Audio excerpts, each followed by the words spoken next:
Juxtaposition family. You made it back to the channel. Yes. Thank you for making it back to the channel. But before you click a video, or even watch the video, or continue. Yes. You need to do 3 things. Yeah. Yes. Number 1, subscribe. Subscribe. Yeah. Number 2, like. And number 3, share. Share.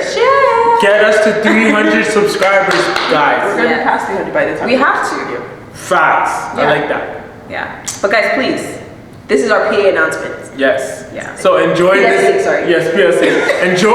enjoy this episode. It's a great episode. And if you haven't watched our past episodes, go back and watch that too. Yes. Okay, bye. All right. Peace.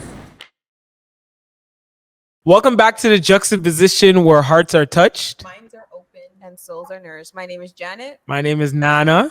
I'm Bernice, and if you're watching this, you would know we have someone special who's on a video call. Not in person, but we are so blessed to have them on our platform.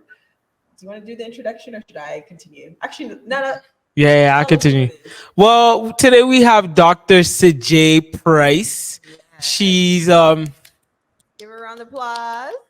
She's a best-selling author, which we're gonna get into because I wanna, get into that one day. She's a speaker. She's an entrepreneur, a super entrepreneur. Okay, so we're just gonna get into her story today, and we're super excited to have her on. So, how you doing, Dr. Sidjae? I am doing well. I'm excited for this interview. I'm excited to be talking with you guys. You guys seem like very cool people. I was like, I need to reach out to them because these are God people. These are my people. Thank you. I appreciate it. So my first question. So I did a little bit of digging, because I'm a journalist. So it says, I found out that you're born in Los Angeles. That's one of my favorite places. I've only been once. Sorry, you're missing out. Anyways, so it says you were born in Los Angeles and you moved. Can you tell us a little bit about your upbringing and the different places you kind of moved around to? Sure. So I was born in LA to Jamaican parents. So I like to consider myself Jamaican. And we, around the age of 8 or so, my mom brought us back home, as I call it.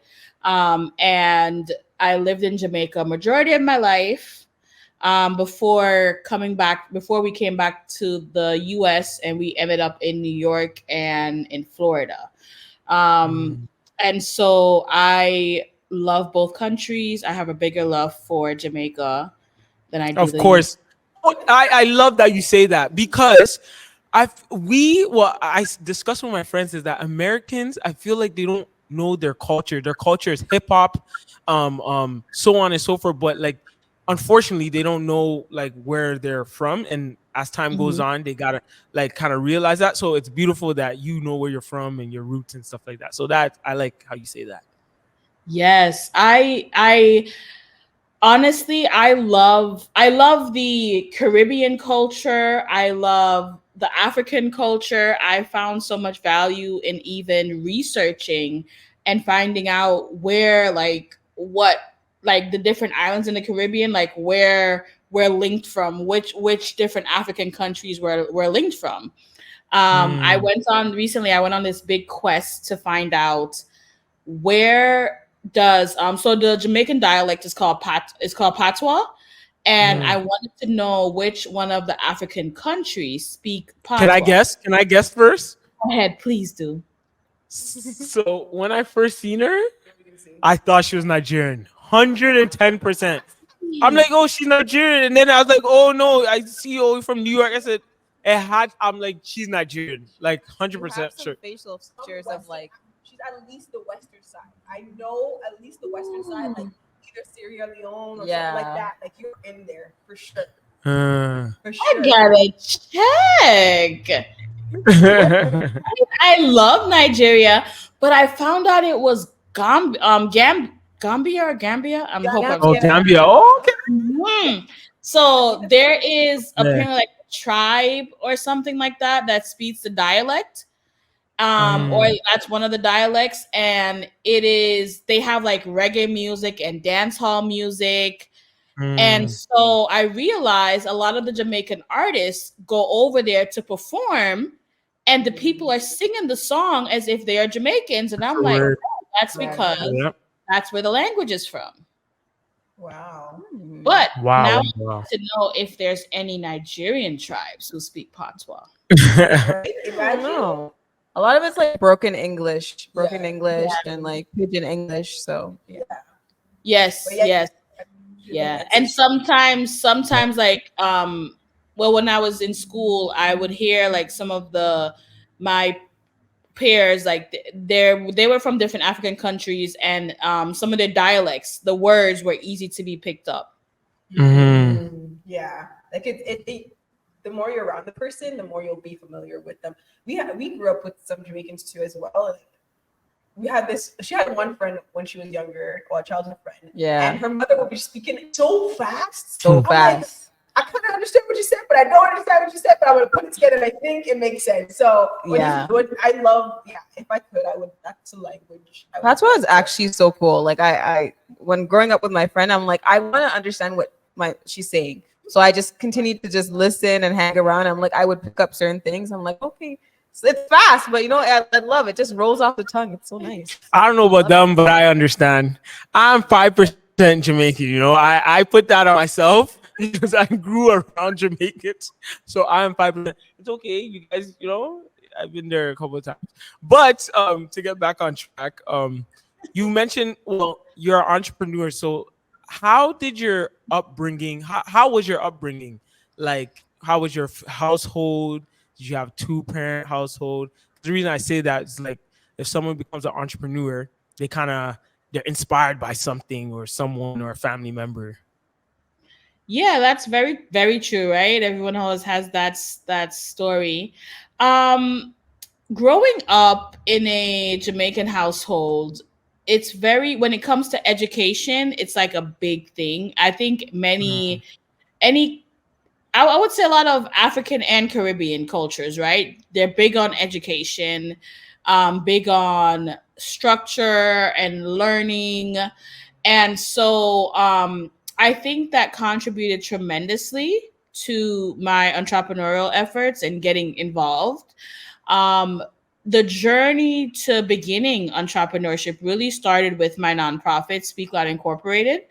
And it started because I always saw my mom giving. She's a real kind-hearted person. Sometimes I think too kind. And so she's the type of person that she'll just give for no reason. And through that work, it led me to like when I was in school doing like community service projects and things like that. So over time, that knack for giving happened. And then from there, that was like my first entrepreneurial venture. That's still active today. No, that's definitely a good one. So, and also in your bio, because I did some digging, you mentioned in your bio that your parents got divorced when you were a young age. So how did that kind of affect you growing up? Because you mentioned a little bit that you suffered from depression, anxiety, some of those sorts. And one thing that I like what you said is that I am not a victim. And a lot of people, when things happen in their life, they use the tough upbringing to blame, this is why I act like this is why I do this. But you said, like, that's the one thing that stood out to me when I was reading, is that you said, I'm not a victim. So can you talk about that part of your life? Yeah, definitely. So I think, let me go back. When my parents did separate, there was a different financial structure to the household. So that impacted a lot of things tremendously. And I know that was a part of the reason why we ended up back in Jamaica from leaving California. And so it takes a different financial structure. It does take an emotional toll on on a child. But overall, though, I do think that for me, it was the product of not being in a 2-parent household. But I feel like for someone else, it could be something else. And so to look at your life as you are the victim. I think a lot of people, I think that's actually irresponsible to look at life as like, I am the victim, because the fact is that we all have trauma or things that happened to us when we were a child.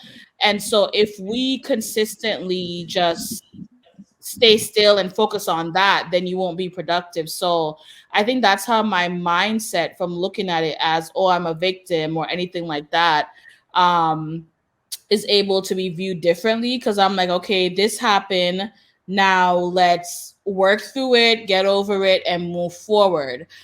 Because at some point you have to move forward, right? It's like, you know, if a child falls down, at some point the child's going to get up and try to walk again. And it's like, you have to figure out a way to push through, get the help, or you have to figure out some mechanism to move forward beyond the circumstances that you were dealt in life. Right. And challenges, as you said, we always face them. And so let's move on into, how did you take the first step to become that entrepreneur? And did you go to school for that? And then those steps that you had to take, because I know it's a big step. Yeah. Basically, like, betting on yourself that this is gonna work, right? So can you speak on that? Yes. So when I started college, I didn't, well, no, I originally wanted to become an attorney. I wanted to have my own law firm. So the original goal was, the millennials would know Johnny Cochran. Yeah. Yup. The goal. Yes. So I was obsessed with him as a child, especially really living in California. That's all I heard was Johnny Cochran. And so in my head, I was going to go to law school to be the female Johnny Cochran. And I was going to have this big law firm, and that was going to be my dream. Of course, God always laughs because life was slightly different. And so instead of law school, I ended up learning a lot about the criminal justice system and business simultaneously, and then moving on to doing more so what I call like youth restorative or preventative justice, and business. And so the landscape kind of shifted in essence, but I feel like the core of what I've always wanted to do was business. Now, how I ended up in entrepreneurship, I would really say it was really all God's timing, because when I launched the nonprofit, it was the transition. It was a big transition in my life. And when I moved on to doing my consulting agency, it was like trying to pull myself out of a very depressive episode. And that was my first time going through depression. And it's something that I never want to go through again. But it was that phase of trying to pull myself up through it and trying something new. Before we ask the next question, can you just kind of list the stuff that you have your hands in? Because one thing I did when we were researching, you had this, that. Like, can you? Yeah, like for real. Yeah. Can you kind of give us a list of that you're accomplished? Sure. Yes. So I refer to myself as a multi-hyphenate entrepreneur, because I do believe that God has given me multiple gifts to use for a reason.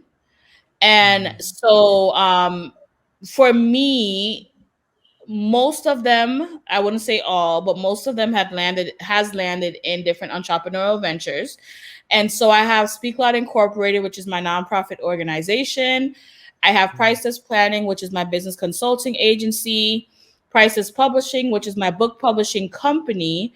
And I am working on doing a production company, like a media brand as well, for a Black Men project that will hopefully be coming up soon. And so that's the public things that I have going on. Wow. Amazing. Thank you. One of the things that really just because you're talking about like being it Christ-centered, and there's a lot of people who are Christians that don't have the space to do certain things because there's no opportunity for them in that sector, because obviously their faith is one of the founding things for them. So if it's not aligning with it, they can't really go into those sections. Yeah. So can you speak about the faith aspect in your life and how important it is, and how that shapes how you do certain things in terms of your entrepreneurship, businesses, ideas, and things like that? Yes. So I have learned the very hard way to listen when God talks, listen when he speaks. So I think I think people always say, hey, how do you do all these different things? And the core of what I do is because I listen to God. So it's like, not because I have multiple entities, it doesn't mean that like everything has a product launching every month. It's a season and a time and place for everything. So in one season, it could be focusing on the nonprofit stuff because maybe, you know, the kids need back to school stuff. Or in another season, it could be focusing on books because there's just a lot of authors to publish.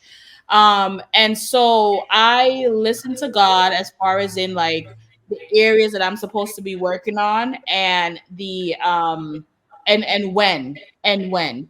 So it won't always, basically I listen to God for instructions. And I also do believe in building on biblical principles as well. Mm. Can you touch on that? What did that? Because some people are like, "What biblical principles are you talking about?" Because there's a lot of people that want to start businesses and They don't know. They don't even know where to start, and they're just doing what they see, and they're just following on the trends. But it's like it's not God inspired, and so if it's not something that God has inspired you to do, it's automatically gonna fail. You're just pushing yourself into something that won't fit, right? And so, can you just speak on that in terms of the biblical principles? Absolutely. Before I touch on that, you said about pushing yourself into something that will fit. So the funniest idea that I have is like, I wish I knew how to do hair. I wish I knew how to do hair because I believe hairstylists, they make very good money, but for the life I can't, that's not my gift. That's not my gift. So it doesn't, so it like, it reminds me we got to all operate in our gifts, and the Bible speaks on that, and that's a part of the biblical principles, right?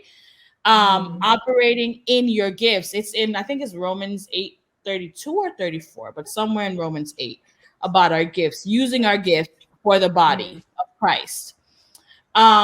So even things like that is like a biblical principle to apply for your business. Is like, what are your gifts? So if you have identified your gifts, how are you using it to contribute to the kingdom and the body of Christ? Now, there are also other things such as, you know, customer service, how we treat people. That's also something biblical, right? We know the Bible tells us we shouldn't be stealing, we shouldn't be lying. Like, are you stealing from your customers? Are you lying to your customers or your clients, right? Biblical principles that you can put into your business. How are you treating others as well? That's also biblical principles. Are you paying your tithes? Also biblical principles. Are you following the law of the land through paying your taxes, making sure your business is a registered entity, and all of these different things? You have to do stuff the right way because it's biblical. It's not just, oh, go get our LLCs. Yes, that's the legal part of it, but Christ instructs us to do things the right way and follow the law of the land. And so those are different. That's just a little bit, but that's some of the biblical principles I look at. Definitely. I like that. Like, a lot of times you want to take shortcuts. You're just like, it's the quick way, it's the easy way. But the Bible, it says that everywhere, that God doesn't like when people are untrustworthy. Like, if they're not trustworthy, he's not going to give you more. And so if you're cutting corners, if you're not following the law of the land, if you're not applying the biblical principles, and you're doing things, you will know that God's hand is not on that, and it won't work in your favor, right? And so I appreciate that you even acknowledge that. Yeah, definitely. I know, like, as you're just going back, I guess there's a lot of challenges because you've been in different things, you have multiple like things that you're in. So what are some of the challenges that you've been through kind of upcoming into the entrepreneur game?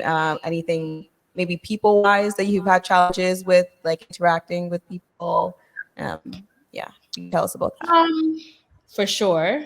I have been in situations where I've had individuals, clients, customers, even partnerships, where people have been plain right nasty. And of course, the flesh, as a saint say, the flesh in me do want to hear like, yo, did you really just try me? Like, did you? And then I have to come back and, you hear that voice of God saying, that's not how you're going to respond. Let's not say that. Let's not do that.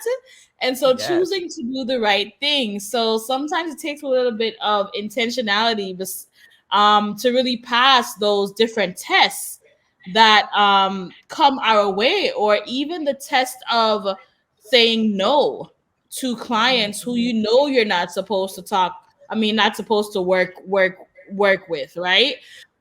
Because of different reasons, I've had situations, since this is a faith-based podcast, so I've had situations where I know people are like, how can I say this? I'll just put it plain out simple. I know they practice witchcraft. It's evidence based on their content, stuff like that. And in that situation, choosing to say no to the money. Choosing, and it's a tough one because sometimes that bill could be due. Not all money is good money.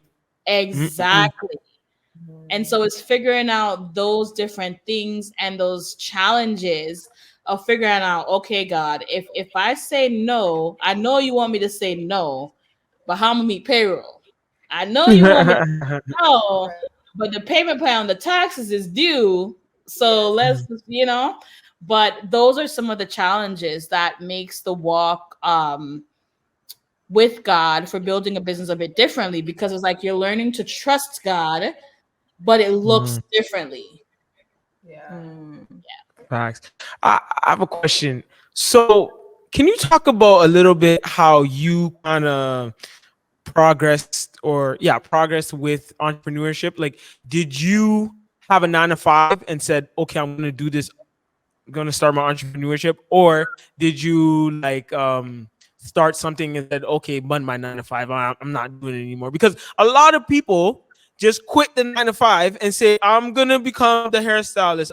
But people are not dealing with reality because bills is due. And so, it's got to be fed. So how did you do it? Did you still work a 9-to-5 and do your next 9-to-5 after your 9-to-5? Or did you for me, when I got into entrepreneurship, I was in the transition of leaving a 9-to-5.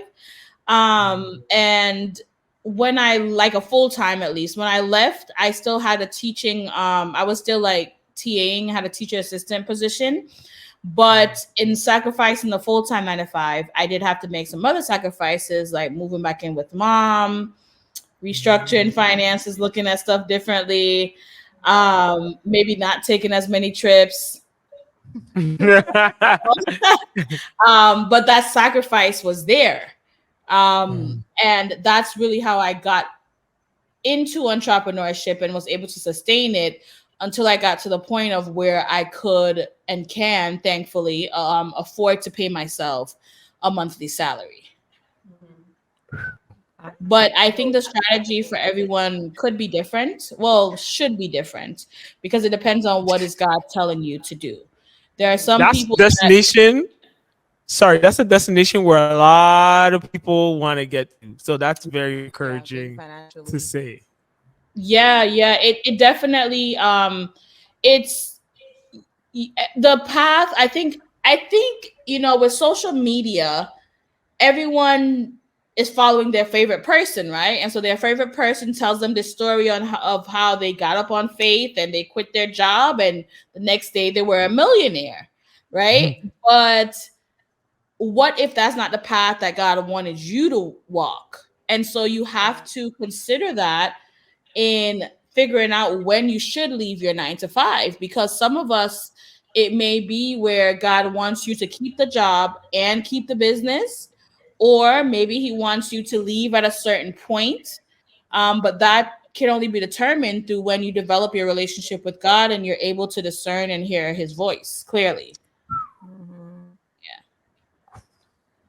That's a good one. Discernment for all things. Like, I have a question about how did it feel the moment you're just like, wow, I did it? Like, what was that moment like for you where you just, I can actually afford to pay myself and more? Yes. So I think that moment where I felt like I really did it was like in 2021, I think it was in December of 2021 when I made my first 6 figures. Come on. Sorry. She has to be humble. Nah, bun that humble stuff. We're pat you on the back. Bun that humble stuff. Let me tell you, it was one of the most, like, there's a testimony and I'll share it behind it, because it was like, I think the way how God works, like I thought I should have got to that mark a long time ago. And literally, so here I am, December 31st to be exact. And I'm sitting down, running the budgets. I'm like, God, like, why are we close? But like, I'm short. And I was short, like, I want to say $2,000 or something like that. And I was short. And I'm like, God, why am I short? Like, what's happening? And I was a bit disappointed because I'm like 98. And I'm like, what is this? What is this? And literally around like 4 p.m. on December 31st, a client paid in full. And I ended up surpassing that 100,000. And it was like a surreal moment, but also a lesson for me to remember to trust God, because literally, like right there. And even when I made it, I still like went back and double check. I'm like, God, are you sure? Like, like I double checked, but it was a surreal moment for me. It was definitely one of tears, one of joy. But I think God wanted it to happen that way so I could remember, like, he's never late. He's never late, and that's something I never even shared, like how that happened. But that was that moment when I realized that, like, man, it felt like I was an entrepreneur,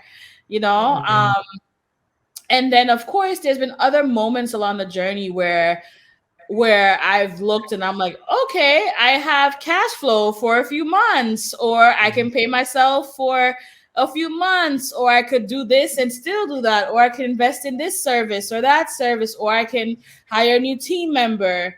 And so there are little tasks and big tasks that all add up to the journey of feeling like, okay, I'm really doing it. And there's still those reminders now that still happen for sure.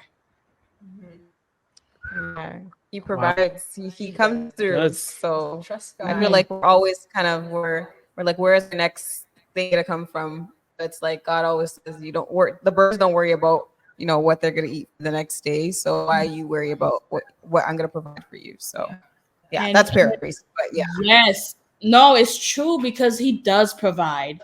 He really does. I've had many of my faith-based friends in business, myself included, where we're looking at the cash flow, at the budgets, and we're like, okay, we need X amount of Z dollars to do this project, to do that, and right in time, God will send like a lead from the past, from 2 years ago, that come back and say, hey, I want to work with you again, or I'm sending over somebody to work with you, or this person is here, I want to pay in full. Like, it's like it's always he will provide, but it's a crazy faith journey. Like entrepreneurship, like I don't know if people get it, like if you're in entrepreneurship and you don't believe, I would say in anything, number one, you're crazy. Most of all, you should believe in God. But that's just my bias. But to be in entrepreneurship without God is you're gonna like go crazy because you have to trust him. You have to believe in something. Like you're literally out here trying to fund your own dreams and your God-given vision. You know, trusting God, like, hey, I'm gonna provide, like, you know, trying not to be like the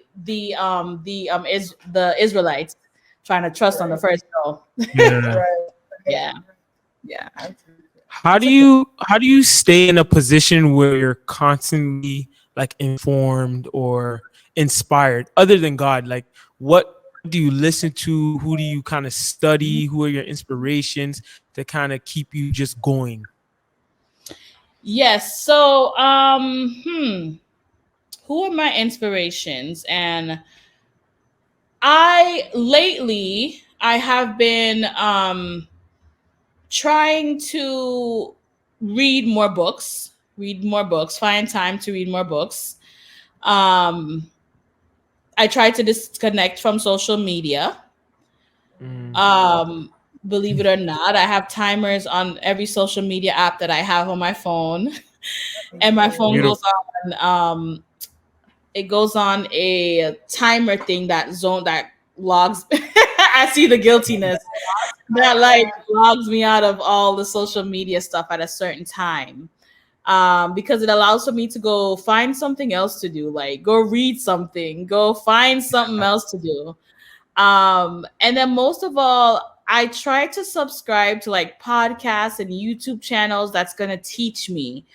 And what I'm going to learn is like, even if I can't pay for your service right now, because maybe budgets are tight, maybe I need to go join your webinar or watch your YouTube content because there's information there that I need to learn. And so like right now I've been learning or trying to learn a lot about real estate. Yeah, I really want to learn into real estate, trying to figure out at what angle do I really want to get into it, if I want to get into it, or how would it look. So that is what I've been really big on is but I've been able to find a few like faith-based real estate developers and things like that online. So I like that so far. That's good because I know Wow. that's a tough circle. Yeah. Right. Very tricky, Yeah. depending on how you go about it. But I actually wanted to get into your book because it said you're not just an entrepreneur, you're a best-selling author. Yeah. So how did you get into the idea of, hey, let's write a book? And how did you get to that point where you heard the news, best-selling author? So speak on that. Yes. So in 2019 of business, so I started 2014, and in 2019 I got really sick. It's a long story, but I got sick and I kept on going in and out of the hospital. And in that moment of loneliness, when I'm in the hospital, of doing nothing, having to slow down on business, almost to the point of like letting go team members and everything, I kind of had a lot of time to reflect and think. And in that process, I started to write. I started to write that story, and that's kind of how that led to the book. And then I also went to like a more divine, I would say, situation where like God will just like literally put the words in my head, and like I would get up in the middle of the night and write down the things I needed to talk on, whether it be like on obedience in business or diversification in business. And so that journey of writing for me was really definitely Holy Spirit led, for sure. Wow. Awesome. That is impressive. I want to write a book one day too, to be honest. Sure. And I know, like, switching a little bit of gears, you've invested in also the youth with your jewelry. And so how were you in that field? Like, did you like the youth or sphere of that? Or was it like, what was your idea to kind of make jewelry for? Oh, that project. So it wasn't necessarily my jewelry. I did a collaboration with I don't even are we allowed to say company names? I'll just say a jewelry. It's okay. Okay, I didn't know. I'm like, I don't know how YouTube is and stuff like that. So there was a collaboration that I did with Kendra Scott. And so they had like a fundraiser for a portion of the sales to be donated to the youth, to youth entrepreneurship. So the youth, I had like there was about 6 or 7 youth that were building their own businesses. And so the donation from those proceeds went to the organization to help them. Oh wow. Yo, you remind me of Master P. I don't know if you know why I say that, because Master P has his hands in everything. He come out with a cereal, he come out with shoes, he come out with clothes, he raps, he produces all of this stuff. Golly, the Lord. Crazy. I know, right? It's crazy. It's honestly crazy because I never thought of life being like this. And I mean, I'm in no way perfect, but those who know me always say, I know there's gonna be more. And I'm like, no, there's nothing else God's gonna give me. That's it. I don't need anything else. But I have been definitely blessed, if anything else, with people, especially my team, who are like in the day-to-day things, who are like, no, we got your back. I'm gonna be doing this is what we're doing. And so they make me show up and look so polished. Yeah. They make it look good. And even having to me, I see them as my destiny helpers, because sometimes you'll be in a business or a company or anything like that, and like you'll have people who want to get to the front, right? They want to be seen as well, or they want this. But the people who I work with, like, they genuinely don't want to be seen. Like, they genuinely they enjoy working on the back. And while I would say, hey, maybe you should launch this into a company or whatever, they're like, no, I don't want that. I'll just work with you. It's fine. Like, they don't a great point. That's a great point, because not everybody can be LeBron James. Not everyone can be the star player. You need the coach. You need the role player to hit your threes. You need so on and so forth. So it's like, it's beautiful to have people on a team to like run, because we can't do anything without having a team, to be honest. And I think that was going to be your next question. Yeah. I think a lot of times entrepreneurship is like one person. You get burnt out. But it takes a whole team for you to be able to do all that you do. And humility, as a person who is the owner of the business, recognize like, hey, it's not all me. It's the team behind me. And so that's why I appreciate your humility. Like, it's so important. Like, so important that you remember that it's not you, and you have people around you that are supporting you, and they are your destiny helpers, to be honest. Yeah. And vice versa, you're also helping them too, right? Yeah, I think just being a leader and leading people is such an important task, that like, and you're also like, you're reading your words, so you're also getting your direction from him. You're not getting your direction from yourself, because I feel like sometimes when we get it from ourselves, we can get self-centered, we can become too prideful and too boastful. And it's important that also, like, you love your team, right? You love your team and you want them to also grow. So like, you aspire them to be better, not just like, it's not all about me, as she was saying, but you aspire them for them to grow. So that means you are a great leader for many people. So. Thank you. I really do love them, and they know that. Like, I appreciate them so much, because there's been days when I'm like, I don't know if the company gonna make it, and they're like, no, like, we're gonna make it, like, it's gonna be okay. And I really do appreciate them, and I know it's very rare to find individuals who really understand my brand or want to make suggestions or care enough to even do anything and you know, to look beyond the pay, you know. But because of that, I saw someone even post about that, like leadership shows up in how you care about your team.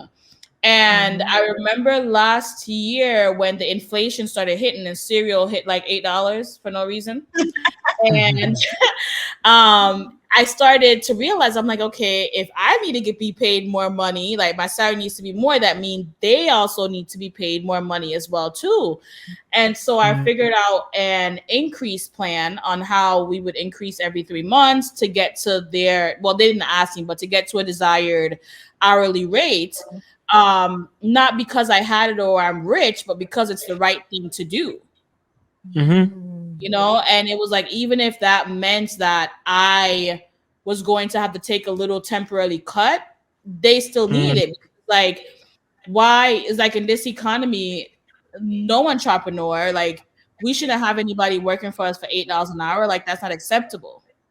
That's not living like we're adults, like, especially not when we're grown, you know, like, acceptable. It's unethical. You know, you can't call yourself a Christian and be paying unfairly. It's definitely not ethical at all. It doesn't matter what country the person lives in, not because their cost of living is cheaper. Like, you still pay the ethical cost, the reasonable cost based on industry rates. Like, why shouldn't they be allowed to afford the $8 cereal? Is it only for you because you're the owner? Like, that's not right. You know, so I look at little things like that. And just trying to help. I mean, there's more I wish that I could, like, I can't wait for the day where I can tell my team, hey, we're going on a vacation, all paid expenses. You know, I can't wait for that day for them.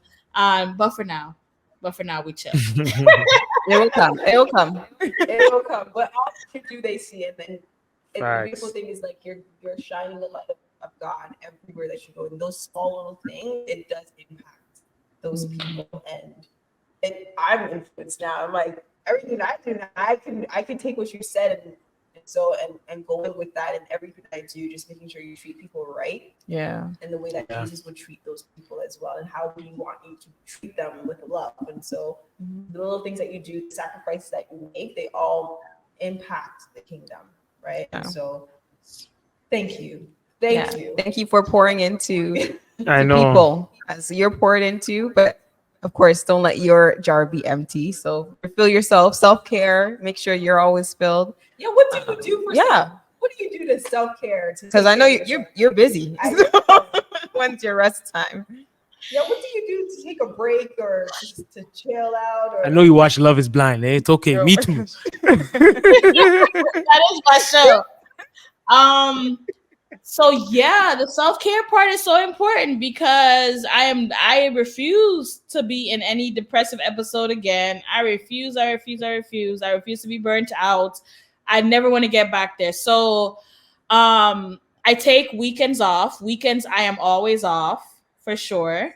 And that normally comes with doing something for me, whether it's hanging out with the family, Netflix and chilling, my nails, my hair, you know, something like that. Even if it's to go and eat a 3 for $10 at Chili's, like, I don't care. But I am doing something for me.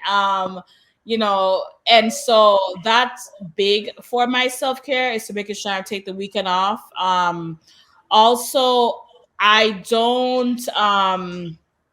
have like vacations and stuff that's blocked off on my calendar as well. So like my birthday, I take the whole week off. My anniversary, I take the week off. And then Christmas. So the month of December, my team and we all have 3 weeks off in December as well too.